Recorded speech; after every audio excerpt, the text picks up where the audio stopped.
ஜெயம் ரவியோடைய குடும்ப பிரச்சனை முடியவே முடியாது போல் இருக்கு. நீங்க எல்லாம் கேட்கலாம், டே அவங்க குடும்ப பிரச்சனையை பத்தி பேசுறதுக்கு நீ யாரு, நீ எதுக்கு தேவையில்லாம வந்துட்டு அவங்க குடும்பத்தை பத்திலாம் பேசிக்கிட்டு இருக்க அப்படின்னு சொல்லிட்டு நிறைய பேர் கமெண்ட் பண்ணாங்க.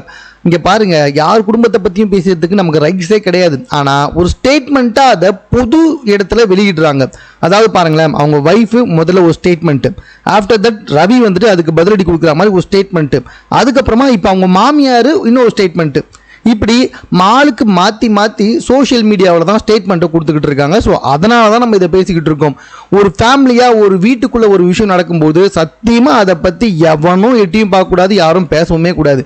ஆனால் இவங்க ஒரு பொது வழியில் தான் இதை பற்றி பேசிக்கிட்டு இருக்காங்க. அதனால தான் நம்ம இதை பற்றி பேச வேண்டியதாக இருக்குது. சரி, இப்போ மேட்ருக்கு வரலாம். அதாவது முதல்ல நான் சொன்ன மாதிரி அதிதி அவங்க வந்துட்டு ஒரு வெளியிட்டாங்க ஒரு அறிக்கையை. இந்த மாதிரி வந்து ரவிமோகன் ஐசாரி கணேஷுடைய மகள் திருமணத்துக்கு கெனிஷாவோட ஜோடி போட்டுக்கிட்டு போனதில் 2 பேருமே கல்யாணம் பண்ணுன்ற அளவுக்கு ஒத்துக்கிட்டாங்க அவங்க. அப்போ ஒரு ஸ்டேட்மெண்ட்டு.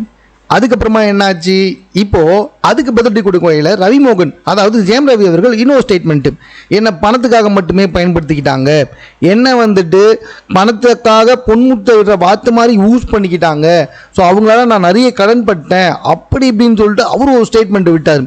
இப்போது அவங்க மாமியார் ஒரு ஸ்டேட்மெண்ட்டை விட்டுருக்காங்க. ஸோ அவங்க யார் அப்படின்னு சொல்லி பார்த்தீங்கன்னா சுஜாதா விஜயகுமார். இவங்க வந்துட்டு ஒரு சாதாரண ஆள் கிடையாது. ஜெயம் ரவியோட நிறைய படத்துக்கு ப்ரொடியூஸ் பண்ணியிருக்காங்க.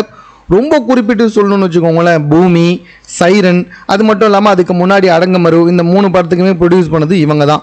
ஸோ இதில் என்ன விஷயம் அப்படின்னு சொல்லி பார்த்தீங்கன்னா, ஜெயம் ரவி சொன்ன அந்த ஸ்டேட்மெண்ட்டே பொய், பச்சையாக பொய் சொல்கிறாப்புல ஆள்.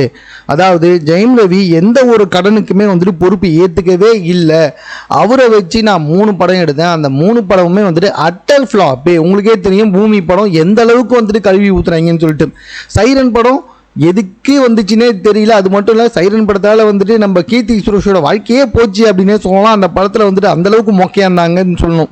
இப்படி அடுத்தடுத்து மொக்க படங்களில் வந்துட்டு ரவி நடிச்சிருந்தார். அந்த படத்துக்கு வேறு வழி இல்லாமல் நான் இன்வெஸ்ட்மெண்ட் பண்ணேன். அதுவும் இல்லாமல் அந்த படத்தால் எனக்கு ஏகப்பட்ட லாஸு. ப்ரொடியூசர்ஸு, அதாவது கடன் கொடுத்தவங்க காட்டின இடத்துலலாம் வந்து நான் கையெழுத்து போட்டேன், எனக்கு அவ்வளோ கோடிகள் லாஸு. அது சம்மந்தமாக அவர் இது வரைக்கும் எந்த இடத்துலையுமே வந்துட்டு வாயை திறக்கல. அது மட்டும் இல்லை, எந்த கடனுக்கும் அவர் பொறுப்பும் ஏற்றுக்கல. எல்லாத்துக்கும் நான் ஒருத்தன் தான் பொறுப்பேற்றேன். அதுக்கு அவர் என்ன சொன்னார்னா, ஸோ இந்த கடனுக்காக நான் உங்களுக்கு வந்துட்டு ஃப்ரீயாக ஒரு படம் நடித்து கொடுக்குறேன் அப்படின்னு சொன்னாரே தவிர்த்துட்டு எந்த ஒரு கடனுக்குமே அவங்க பொறுப்பு எடுத்துக்கவே இல்லை. அப்படி இருக்கும்போது இவரை வச்சு நாங்கள் எப்படி ஆதாயம் பார்த்தோம், எங்களை வச்சு இவர் தான் 3 படம் மொக்க படம் நடித்து அதை ப்ரொடியூஸ் பண்ண வச்சு அதனால் எங்களுக்கு பயங்கரமான கோடிகளில் லாஸ் அப்படின்ற மாதிரி வந்துட்டு இவங்க மாமியார் அதிரடியாக வந்துட்டு ஒரு குண்டை போட்டிருக்காங்க. ஸோ ஜெயம் ரவி அவர் சொன்ன அத்தனை விஷயங்களும் பொய்யா போயிட்டுருக்கு. இதுக்கு முன்னாடி வந்துட்டு கெனிஷாவும் நானும் வந்துட்டு ஹீலிங் சென்டர் ஆரம்பிக்க போகிறோம், எங்களுக்குள்ளே வேறு எதுவுமே கிடையாதுனாரு. இப்போ என்னன்னா தோழியாக வந்தவங்க துணைவியாக மாறிட்டாங்க அப்படின்ற மாதிரிலாம் வந்துட்டு சொல்லிட்டு இருக்காரு.